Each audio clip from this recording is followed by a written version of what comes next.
بسم اللہ الرحمن الرحیم الحمد للہ رب العالمین والصلاة والسلام علی اشرف المرسلین نبینا و سیدنا محمد وعلی آلہ و اصحابہ اجمعین۔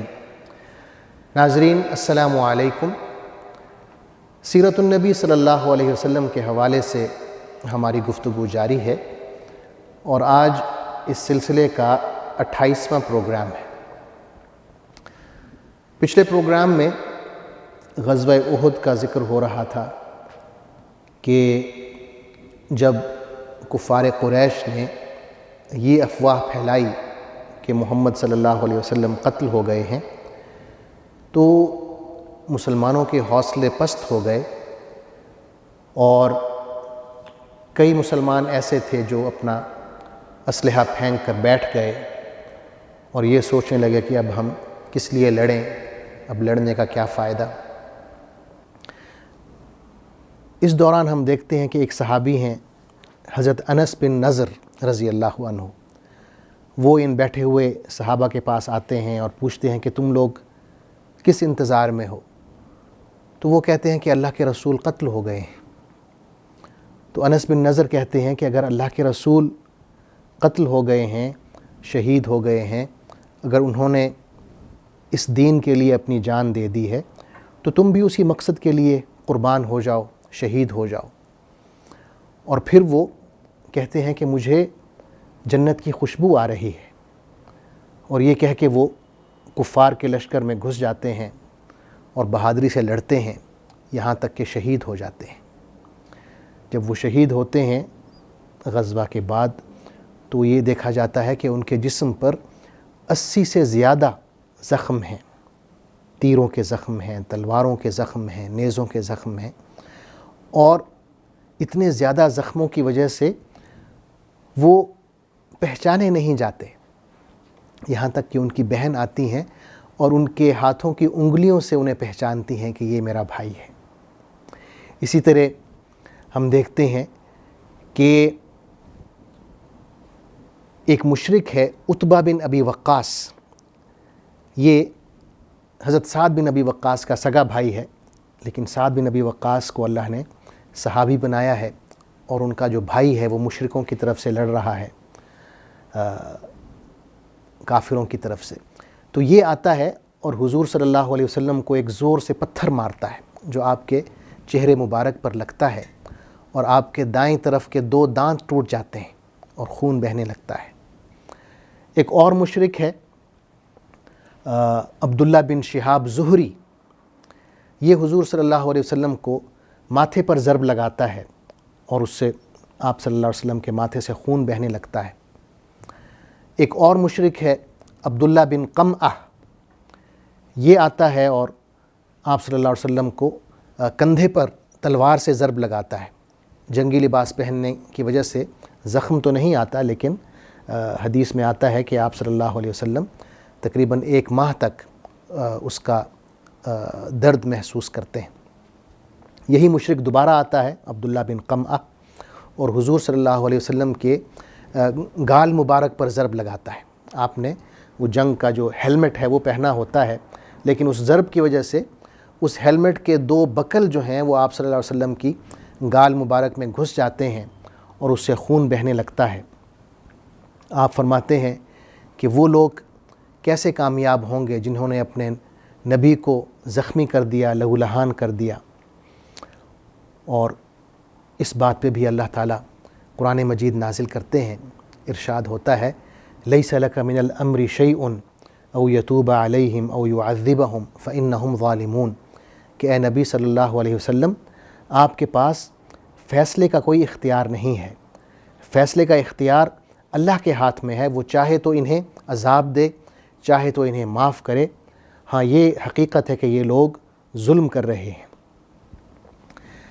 یہ جو مشرک ہے عبداللہ بن قمعہ، دراصل اس نے حضرت مصعب بن عمیر رضی اللہ عنہ کو بھی قتل کیا ہوتا ہے، اور حضرت مصعب بن عمیر حضور اکرم صلی اللہ علیہ وسلم سے بہت زیادہ مشابہت رکھتے ہیں، تو یہ سمجھتا ہے کہ گویا کہ اس نے حضور صلی اللہ علیہ وسلم کو قتل کر دیا ہے، تو یہ چیخنا شروع کر دیتا ہے کہ اس نے محمد صلی اللہ علیہ وسلم کو قتل کر دیا ہے، اور اس سے یہ افواہ پھیلتی ہے اور مسلمانوں کے جو حوصلے ہیں وہ پست ہوتے ہیں۔ حضرت سعد بن ابی وقاص رضی اللہ عنہ کہتے ہیں کہ حضور اکرم صلی اللہ علیہ وسلم کے دائیں اور بائیں میں نے 2 شخص دیکھے جنہوں نے سفید لباس پہنے ہوئے تھے اور میں انہیں نہیں پہچانتا تھا۔ وہ دونوں آپ صلی اللہ علیہ وسلم کا دفاع کر رہے تھے۔ بعد میں آپ صلی اللہ علیہ وسلم نے فرمایا کہ وہ حضرت جبریل علیہ السلام تھے اور حضرت میکائیل علیہ السلام تھے۔ حضور اکرم صلی اللہ علیہ وسلم کو جب صحابہ کرام نے دیکھا کہ آپ زندہ ہیں، موجود ہیں، تو ان کے اندر ایک نیا حوصلہ اور ایک نیا جذبہ پیدا ہوا اور وہ حضور اکرم صلی اللہ علیہ وسلم کے ارد گرد جمع ہونا شروع ہوئے۔ سب سے پہلے حضرت ابو بکر صدیق رضی اللہ عنہ آتے ہیں، پھر حضرت عمر آتے ہیں، حضرت اور صحابہ آتے ہیں، ابو دجانہ وغیرہ آتے ہیں، اور آپ صلی اللہ علیہ وسلم کے ارد گرد ایک حفاظتی حصار بنا لیتے ہیں۔ لیکن روایات میں آتا ہے کہ یہ کل صحابہ ملا کے تقریباً 30 ہیں، تو اس میں آپ تصور میں لائیں کہ ایک طرف 3000 کا لشکر ہے جو قریش کا ہے، اور ادھر کل 30 صحابہ کرام ہیں جو حضور اکرم صلی اللہ علیہ وسلم کے ارد گرد اکٹھے ہیں۔ تو آپ صلی اللہ علیہ وسلم ایک منظم طریقے سے کفار قریش کے ساتھ لڑائی بھی جاری رکھتے ہیں اور آہستہ آہستہ پہاڑ کی طرف چلنا شروع کرتے ہیں اور اپنی پشت جو ہے وہ محفوظ کرتے ہیں۔ جبل احد جو ہے، احد کا پہاڑ، اسے اپنے پشت پر رکھتے ہوئے آہستہ آہستہ پہاڑ پر بھی چڑھنا شروع کرتے ہیں اور مشرکین کو ان کے جو حملے ہیں ان کو روک بھی رہے ہوتے ہیں۔ مشرکین جب دیکھتے ہیں کہ مسلمان بلندی پر چلے گئے ہیں اور نسبتاً محفوظ ہو گئے ہیں، تو وہ بھی ذرا رک جاتے ہیں اور اپنے آپ کو دوبارہ سے منظم کرنے لگتے ہیں۔ اللہ تعالیٰ اس دوران مسلمانوں پر بھی غنودگی کی شکل میں اطمینان اور تسلی کی نعمت جو ہے وہ نازل فرماتا ہے۔ مسلمان جو ہیں دوبارہ سے منظم ہونے لگتے ہیں اور کفار قریش کو وہیں پہ روک دیتے ہیں، بلندی کی طرف، پہاڑ کی طرف نہیں آنے دیتے۔ تو یہاں میدان جنگ کی صورتحال کچھ یوں معلوم ہوتی ہے کہ دونوں فوجیں جو ہیں نئے سرے سے منظم ہو رہی ہیں۔ کفار قریش بھی اپنے بندے پھر سے اکٹھے کر رہے ہوتے ہیں، مسلمان بھی اکٹھے ہو رہے ہوتے ہیں۔ جو لوگ دور دور تک بھاگ گئے ہوتے ہیں وہ حضور اکرم صلی اللہ علیہ وسلم کو زندہ دیکھ کر دوبارہ سے آپ صلی اللہ علیہ وسلم کے ارد گرد جمع ہونا شروع ہوتے ہیں۔ تو یوں لگتا ہے جیسے جنگ دوبارہ سے شروع ہونے والی ہے نئے سرے سے۔ کفار قریش میں سے ایک سردار ہے ابی بن خلف، یہ امیہ بن خلف کا بھائی ہے جو بدر میں قتل ہوا تھا، جو حضرت بلال کا مالک تھا اور مکہ میں انہیں تکلیفیں دیتا تھا۔ تو یہ آتا ہے اور حضور صلی اللہ علیہ وسلم کو مقابلے کی دعوت دیتا ہے، بلکہ کہتا ہے این محمد لا نجوت ان نجا، کہ محمد کہاں ہیں، آج یا میں ہوں زندہ یا وہ زندہ ہے۔ تو صحابہ کرام اسے روکنے کی کوشش کرتے ہیں، تو حضور صلی اللہ علیہ وسلم صحابہ کرام سے کہتے ہیں کہ اسے آنے دو، اور آپ صلی اللہ علیہ وسلم کسی صحابی سے ایک نیزہ لیتے ہیں اور مقابلے میں آپ ہلکا سا نیزہ اس کی گردن میں چبھوتے ہیں، ایک خراش سی آتی ہے، تو وہ گھوڑے سے گرتا ہے اور کئی قلع بازیاں کھاتا ہوا دور تک جا گرتا ہے اور شور مچا دیتا ہے کہ مجھے محمد نے قتل کر دیا، مجھے محمد نے قتل کر دیا۔ اس کے ساتھی اسے کہتے ہیں کہ تمہیں تو کچھ ہوا ہی نہیں، ہلکی سی خراش آئی ہے۔ تو وہ کہتا ہے کہ اگر محمد مجھ پر تھوک بھی دیں تو میں مر جاؤں گا۔ دراصل ہوتا یہ ہے کہ جب یہ مکہ میں تھا اور حضور صلی اللہ علیہ وسلم بھی مکہ میں تھے، تو یہ اکثر آپ صلی اللہ علیہ وسلم سے کہتا تھا کہ میں آپ کو قتل کر دوں گا۔ حضور صلی اللہ علیہ وسلم فرماتے تھے کہ انشاءاللہ میں تمہیں قتل کروں گا۔ تو یہ بات اس کے دل میں تھی، اور جب آپ صلی اللہ علیہ وسلم نے اسے یہ ہلکا سا زخم دیا تو اسے یقین ہو گیا کہ وہ مارا جائے گا، اور وہ اتنا شور مچاتا تھا، اتنا کراہتا تھا، وہ کہتا تھا کہ اگر تم لوگوں کو پتہ ہو کہ میں کتنی تکلیف میں ہوں تو تم میری بات کا یقین کر لو گے کہ اس تکلیف سے ایک پورا لشکر ہلاک ہو سکتا ہے۔ اور وہ اسی تکلیف میں مبتلا رہتا ہے، اور جب مکی لشکر جو ہے واپس مکہ کی طرف جاتا ہے تو راستے میں کہیں وہ مر جاتا ہے۔ اس کے بعد ابو سفیان اور خالد بن ولید ایک آخری حملہ کرتے ہیں، لیکن حضرت عمر رضی اللہ عنہ مہاجرین کی ایک جماعت سے اس حملے کو پسپا کرتے ہیں اور کفار قریش کو پہاڑ کے اوپر نہیں چڑھنے دیتے بلکہ نیچے ہی دھکیل کر رکھتے ہیں۔ اس کے بعد وہ دوبارہ حملہ نہیں کرتے بلکہ میدان جنگ میں ہی جو مسلمانوں کی لاشیں ہیں پڑی ہوئی ان کی بے حرمتی کرنے لگ جاتے ہیں۔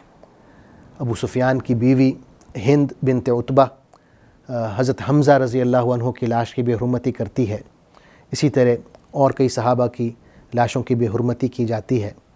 اس کے بعد ابو سفیان آتا ہے اور اونچی آواز سے پوچھتا ہے مسلمانوں سے کہ کیا تم میں محمد موجود ہیں؟ حضور صلی اللہ علیہ وسلم اشارہ کرتے ہیں کہ تم لوگ خاموش رہو، جواب کوئی نہ دے۔ پھر وہ پوچھتا ہے کہ کیا تم میں ابو بکر موجود ہیں؟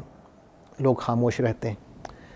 پھر وہ پوچھتا ہے کہ کیا تم میں عمر بن خطاب موجود ہیں؟ تب بھی صحابہ خاموش رہتے ہیں۔ تو وہ خوش ہو کے اپنے ساتھیوں سے کہتا ہے کہ بھئی ان تینوں کا کام تو ہم نے تمام کر دیا۔ یہ سن کر حضرت عمر رضی اللہ عنہ مزید صبر نہیں کر پاتے اور کہتے ہیں کہ اے اللہ کے دشمن، یہ تینوں جن کا تم نے نام لیا ہے یہاں پر موجود ہیں، ہم یہاں بیٹھے ہوئے ہیں، محمد صلی اللہ علیہ وسلم بھی زندہ ہیں، ابو بکر بھی زندہ ہیں اور میں عمر ہوں تم سے مخاطب۔ تو ابو سفیان یہ سن کے زور سے نعرہ لگاتے ہیں، اعلو حبل، کہ حبل جو ان کا بت ہے ان کے بارے میں نعرہ لگاتے ہیں کہ حبل کی شان بلند ہو۔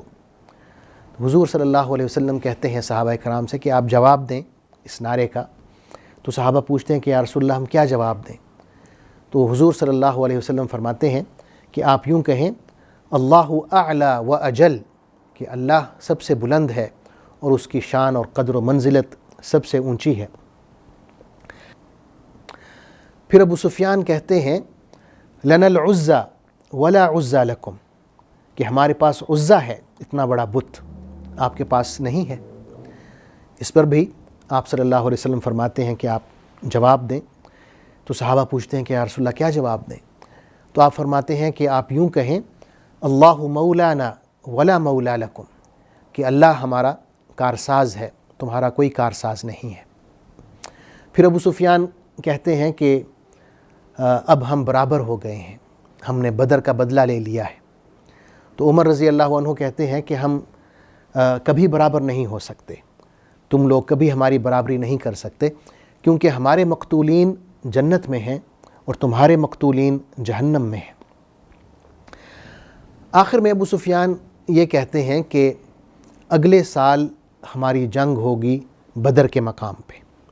تو حضور اکرم صلی اللہ علیہ وسلم فرماتے ہیں کہ ان سے کہہ دیں کہ ہمیں یہ منظور ہے اور ہم اگلے سال آپ سے بدر کے مقام پر جنگ کریں گے۔ یہ کہہ کے ابو سفیان اپنا لشکر لے کے میدان جنگ سے روانہ ہو جاتا ہے، وہاں سے چلا جاتا ہے۔ کیا وہ واقعی مدینہ سے چلے جاتے ہیں یا ان کی نیت کچھ اور ہے، یہ انشاءاللہ میں اگلے پروگرام میں عرض کروں گا۔ تب تک کے لیے اجازت دیجیے، اللہ حافظ، والسلام علیکم ورحمۃ اللہ وبرکاتہ۔ اللہم صلی علی سیدنا محمد وعلی آلہ وصحبہ وسلم۔ اللہم صلی علی سیدنا محمد وعلی آلہ وصحبہ وسلم۔